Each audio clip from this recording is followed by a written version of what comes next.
So Piers Morgan recently had on a new debate panel, including libertarian Dave Smith, Coleman Hughes of the Free Press, popular left-wing YouTube political commentator Kyle Kulinski, as well as Daily Wire contributor Michael Knowles. Michael Knowles and Kyle Kulinski got into quite a bit of a spat regarding discussions about Trump's foreign policy and what it means to be America first. I'm going to get into this with you. I want to walk through exactly why I think Michael Knowles gets dunked on and why a lot of his arguments are either totally irrelevant or do not make sense in the context of everyone's critiques about Donald Trump and his foreign policy. Let's go ahead and take a look. Michael Knowles, I guess the argument against what Trump is doing is that many people who voted for Trump bought into the concept that what America first was take care of what's happening in your own backyard and stop meddling in foreign affairs.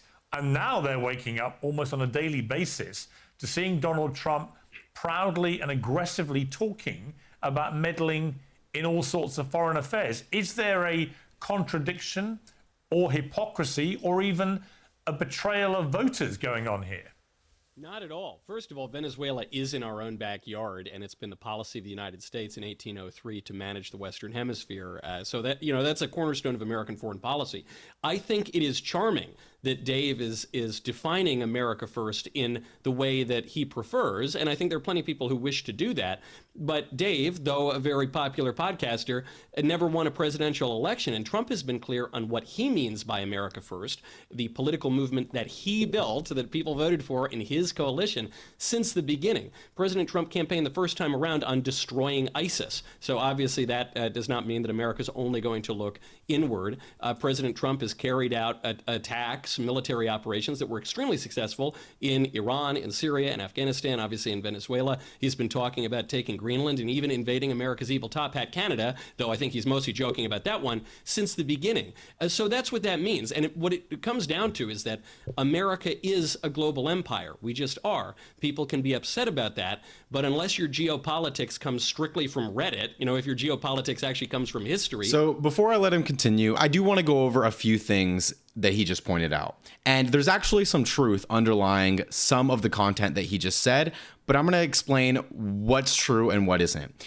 What's not true is that the America First voter base, being the conservative MAGA movement, what's not true is that that voter base acknowledged and accepted that Trump was going to be a foreign policy interventionist, like we've seen from neoconservatives in the Republican Party of the past. It is just a matter of fact that if you poll Republicans on whether or not they believe the United States should be more involved in world affairs, they overwhelmingly suggest the opposite. Now, every time a Republican president, in this case being Donald Trump, takes executive action and to intervene, whether it be continuing to send foreign aid to both Israel or Ukraine or carrying out this regime change operation, the Republican base is a little bit split, and it's not as clear as day as to whether or not they're more interventionist or less interventionist.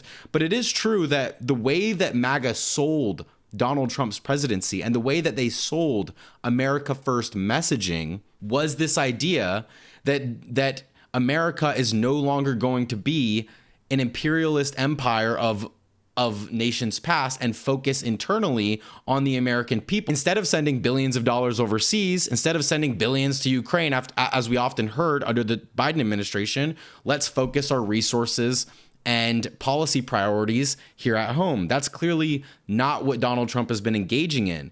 But what's true about what Michael Knowles said is that the historical precedent for Donald Trump's first term being this way is totally correct. He was an interventionist in his first term. He had no problems ripping up the Iranian nuclear agreement, assassinating Qasem Soleimani, the Iranian top general, and further stoking the drone war all across the Middle East. So it's true that conservatives should not have expected Donald Trump to be a non-interventionist. It's true that Donald Trump was never the pro-peace ticket, and it's true that Donald Trump does not actually stray very far from neoconservative orthodoxy when it comes to his foreign policy apparatus and his foreign policy philosophy. If anything, he's more interventionist and more about doing things like hard power, considering they eliminated soft power departments within our State Department, like USAID. That was an initiative that, yes, was helping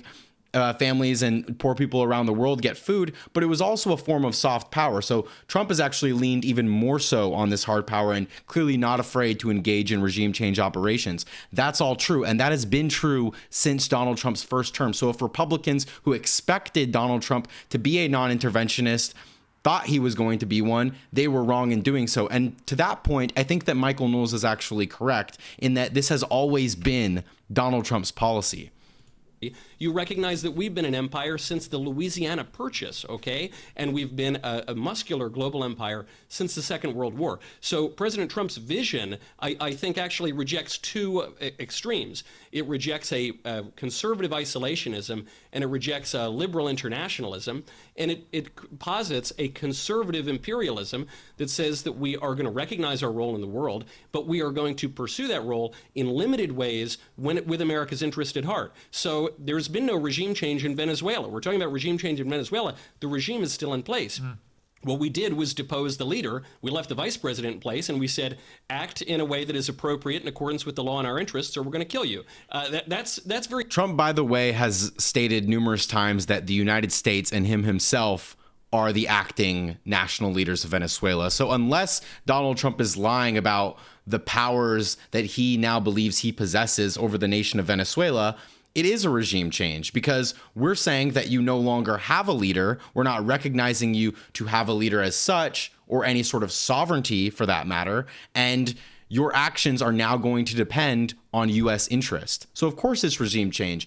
Now, it may not be like a new political party of Venezuela in power, but it's the United States functionally in power now because they don't have sovereignty. And that's not to say that Maduro was some great guy, or it's not to say that Maduro was a true representative of the Venezuelan people, but it is to say that in order for a nation to have legitimate sovereignty, they must have a separation of powers between them and powerful empires like the United States. Very different than a Bushy era neocon regime change in Iraq. Even when we're talking about Iran, the Trump administration has not gone in a particularly overt way yet. But even there, we would be talking about a restoration of the Pahlavi regime, most likely, that goes back to 1925. So I grant. And then now, so notice the deflection and notice the total pivot. We're not actually doing regime change in Venezuela. It's not technically a regime change in Venezuela because the vice president is now who assumes power. We've deposed their leader, sure, but there's not an entirely new party. But now when his advocacy for regime change goes into place, when in the case of Iran, as he says, we haven't gone in yet, quote, yet, to depose their leader, we would be installing Reza Pahlavi, who was the son of the previous monarch during the Shah's reign within Iran, right? And then he uses the excuse, well, of course, like that has a political dynasty that goes back to the 1920s. It doesn't matter. It doesn't matter whether or not that the Shah has a political dynasty that goes back that far. To depose Iran's current regime and to install the Shah again would be regime change. And that's not regime change necessarily in favor of the Iranian people. It's regime change that would be in favor of U.S.-backed interests, right? Reza Pahlavi is a Zionist. The Iranian people are not eager to have a Zionist leader. They oppose their government, and they sure as hell want new government in place. That is for certain, but they do not want a Zionist leader who's going to be beholden to both U.S.-Israeli interests in the region. But also, Donald Trump has said it himself. He doesn't even think Reza Pahlavi has the political wherewithal or the support in his own nation to be installed in the country. So him positing that if we were to go in Iran and if we were to depose their leader and functionally create regime change, we would be installing the Shah, is built on a false premise, considering that Trump has said publicly he doesn't believe Pahlavi would do a great job in being installed as a leader. There are all sorts of risks to interventions, but we're the global empire, you know, and frankly, even the American Revolution comes out of wars of global empire. It comes out of the 7 Years' War, which itself was a derivation of the War of Austrian Succession. To pretend that we don't have a role in geopolitics is to ignore all of American history. Okay. And then this is just a complete straw man. It's not, nobody who does not want the United States to be conducting regime changes across the globe for the interests, not just of America, because I think oftentimes when we say this is in the interest of the United States, this is in the interest of America, it's not actually in the interest of the people of any of the regimes that we're toppling. I think when that's often said, it's assumed that it's going to be in the people of America's interest rather than the people of, for example, Venezuela's interest or the people of Iran's interest. No, this isn't in the people of the United States' interest. This is in the interest of US-based multinational corporations such as the oil companies that were debriefed on the Venezuelan regime change operation prior to Congress or prior to the American people. Carl Kulinski, I can see you grimacing through a lot of what Michael was saying there. You said Trump says the US will run Venezuela and he threatens Colombia and Mexico. Arrest this psychotic motherfucker. Before I get you to expand on that thesis, I mean, the point I was making to Dave, if I want to elaborate on where I sit with this, because I've had a bit of time to look at this play out, is you look at Maduro. Everyone thought, my God, this is going to be World War III. Actually, Maduro is going to end up in a New York courtroom and he's been got rid of. Everyone seems to agree that's a good thing for not just the Venezuelan people, but the world. No American troops died in what was an incredibly efficient surgical military strike to get him out of there. And if you have a more compliant leader of Venezuela, albeit part of the same regime, that can probably only be a good thing. If you look at the argument about Greenland, for example, I'd be struck by some of the people that I didn't expect to think this was a good idea. It was a British general last week talking about this, saying that from a strategic security point of view, it would make perfect sense for America to have Greenland. And is there a deal to be done? He didn't think invading it was the right thing, and nor do I. But is there a deal to be done with 60,000 people who live in Greenland that could actually improve the security of the United States and the West against the obvious threat from China and Russia and so on? And I can get through the others. Iran, getting rid of the Ayatollah and the mullahs is unquestionably a good thing for the world. It's how you do these things and whether you plan and prepare properly for what follows next that I think are the debatable points. And history says that's normally, unfortunately, been very badly done. But this is what I meant when I said to Dave that I understand the argument. I may not agree with all of it, but I do understand the logic to what Trump is doing here. Do you? No, because we don't have a right to act like this around the world. We're supposed to be a nation among nations, not a nation above nations. And they used to at least lie to us in the past and say that this is good for the world and we're spreading freedom and democracy. Now they don't even bother to lie. Now it's naked, rank, disgusting imperialism where they say, we're going to take the oil. And the point is that we're going to take the oil. We're going to take the minerals. We're going to take the precious metals. We're doing this for our corporations. We're doing it for the Epstein class, the billionaires. And this, to piggyback on what Dave Smith said, is frankly not what many of the MAGA voters thought they were signing up for. They thought America first actually meant America first. By the way, you also replaced the Maduro regime with the Maduro regime. Congratulations on that. It's also been now a week straight of pro-regime protests. Now you have roving gangs of Venezuelan militias that are kidnapping Americans. But again, I come back to the fundamental point, which is if you sign on to stuff like this, you're saying might makes right and the law of the jungle is back. What you're saying is China has a right to go into whatever smaller country they want and depose the leader and say we're doing it because we can and we have the right to do it and we have bigger guns and there's nothing you can do to stop it. So they're never going to address that fundamental question, which is why do we have a right? Do we actually believe in international law or was that all a joke? Are we rolling the clock back to the 1700s and the 1800s and we're going super primitive style here? And I think the answer to that is yes, they want to go super primitive style.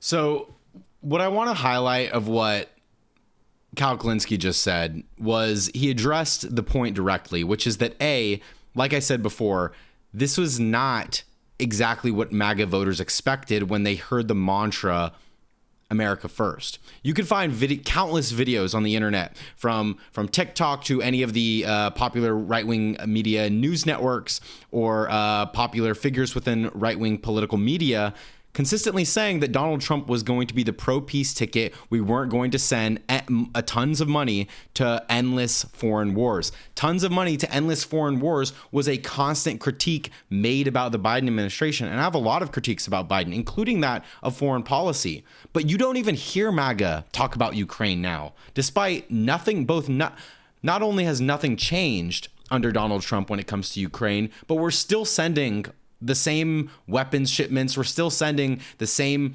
shipments of money over to Ukraine as well. And on top of that, now we're also helping Trump's buddies like Javier Milei in Argentina, bailing him out with an extra $40 billion.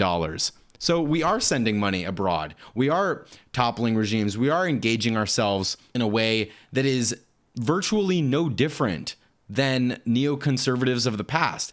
But that's not what MAGA supposedly signed up for. And that's not what a lot of American people who voted for Trump expected. So now you'll see both Michael Knowles and Kyle Kulinski directly clash on this point. Pay attention to what Kyle Kulinski asks of Michael Knowles and pay attention to his response and how it all unfolds. International law goes back to antiquity. It's not some creation of modernity, whether we're talking about the 1700s or the 20th century. The Geneva Conventions, the Nuremberg Tribunal, the Geneva Conventions and the Nuremberg Tribunal? Yes, those exist, but international laws, the jus gentium goes back to antiquity.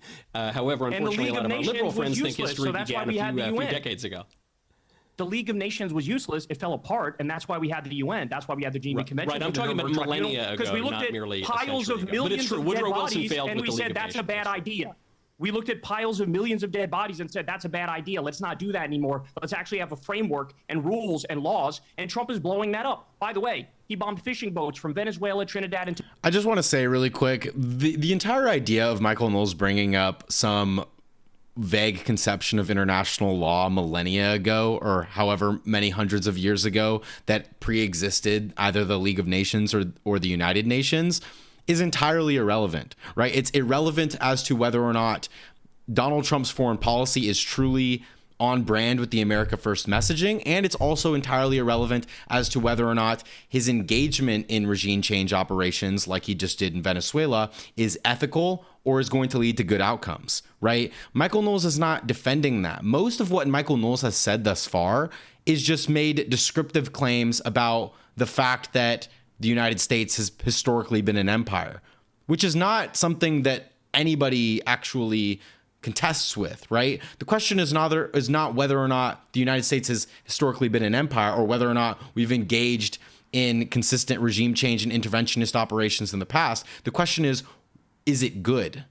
Should we continue to do it? And was this operation specifically good? Is it going to lead to good outcomes? And is it truly for the benefit of either the American people or the Venezuelan people?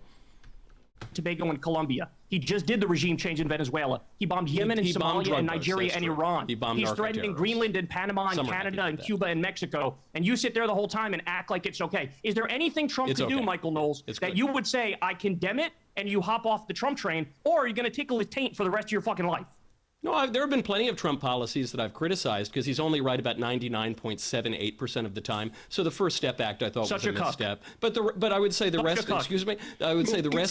So notice what Michael Knowles did. He said 99, or maybe he said 98% of the time Donald Trump is right.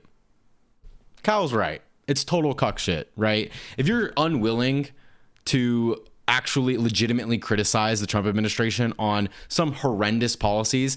Let's take Michael Knowles' boss, for example. Ben Shapiro has actually been very clear that the tariffs are idiotic, right? It's not about our trade deficit. If it was about our trade deficit, why is he tariffing nations that we actually have a trade surplus with, like nations like Brazil? It's not about reshoring manufacturing, because if it was about reshoring manufacturing, why are the tariffs so broad-based? Why are they on entire nations across all industries and not just targeted tariffs on industries that we want to be brought back?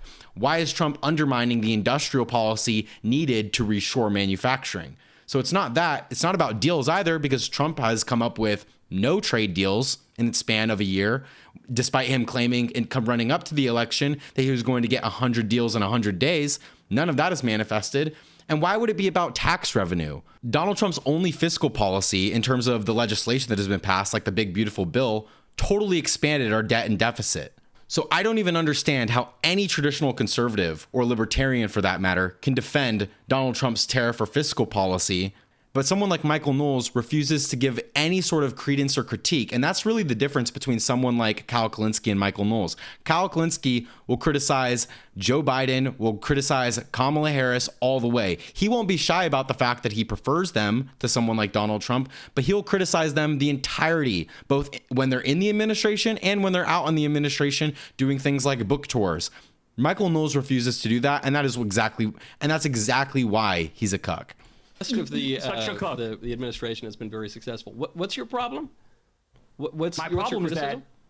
you're a cuck and you're a hack and you're not an independent thinker and you're meat riding Trump. Why do you and say you that? know that what he's doing in I just imperialism answered your and you don't question. care. I just Yeah, answered your question. I 99.78%. corrected Congratulations. You rented your misstatements that brain you made. to a war criminal pedophile rapist. I hope you're happy. A war criminal pedophile rapist? Do you you brought Did up I a stutter? point? You brought up international law, and you made a very false point, a dumb point, which is that international law began only a few hundred years ago. I corrected you, and I pointed out that the international law you is didn't. part of the Western tradition. That, excuse me one second. It goes back to antiquity. It's a principle of the jus gentium. And then you said, well, international law has failed because of the League of Nations failure, which I think is actually undermining your argument. What Kyle Kulinski is referring to, and this is obvious, and this is exactly why Michael Knowles is pivoting, because he is wrong. And the polls back Kyle up on this fact, right? Donald Trump is heavily underwater. How the American people, including many Republicans, view his foreign policy. The American people do not prefer Donald Trump's interventionist foreign policy. They do not want to see us conducting new regime change operations and airstrikes in places like Venezuela and Iran. They just do not care for it, right? So Kyle Kulinski is correct on the matter. And then instead of actually attempting to rationalize or justify how it's not a violation of the sovereignty of other nations by deposing their leader, Michael Knowles just does some sort of descriptive claim of international law conceptually existing for millennia. Okay? That has nothing to do with whether or not the institutions that currently exist today to uphold the current literal international laws that we have, as brought out by things like the United Nations, the Geneva Convention, etc., whether or not those institutions are even somewhat or vaguely being pandered to or recognized by the United States. No, they're being entirely ignored, right? And proving my point and proving Trump's point, because the liberal internationalism that was established by people like Woodrow Wilson did in fact fail, which is why we need to restore an older and more classical conception of the international order, which is precisely what Trump's doing. So I think you've hoisted yourself with your own petard. And then you just make a lot of vulgar sort of non sequiturs because you don't have a leg to stand on. All right, let me bring in. Let me ask you this question. Hold on, Piers. Let me ask him a question real quick. Tell me the name of the Minister of Defense in Venezuela. I don't know. Whatever his name Well, is. and that's the Garcia problem, is or that you're Rodriguez or advocating for a something. regime change. You don't know the first thing. I didn't. I about just said the country. opposite. You're I advocating argued for the against a regime change. He Kyle, actually you have to said get the cotton out opposite. of your I ears. heard my. And then of course Piers comes in for the rescue, but Kyle is totally right. What Michael Knowles said, and mind you, if this was whatever Michael Knowles would consider a true regime change operation, right? If they installed someone like Maria Machado as the new leader of Venezuela, Michael Knowles would have no hesitation in backing Donald Trump, not one bit, right? And even in the case of the theoretical regime change operation of deposing Khomeini in Iran and putting in someone like Reza Pahlavi, the son of the ousted former monarch of the Shah, he said he would back that as well. So he is in favor and okay with regime change operations, so long as it's someone like Donald Trump conducting it.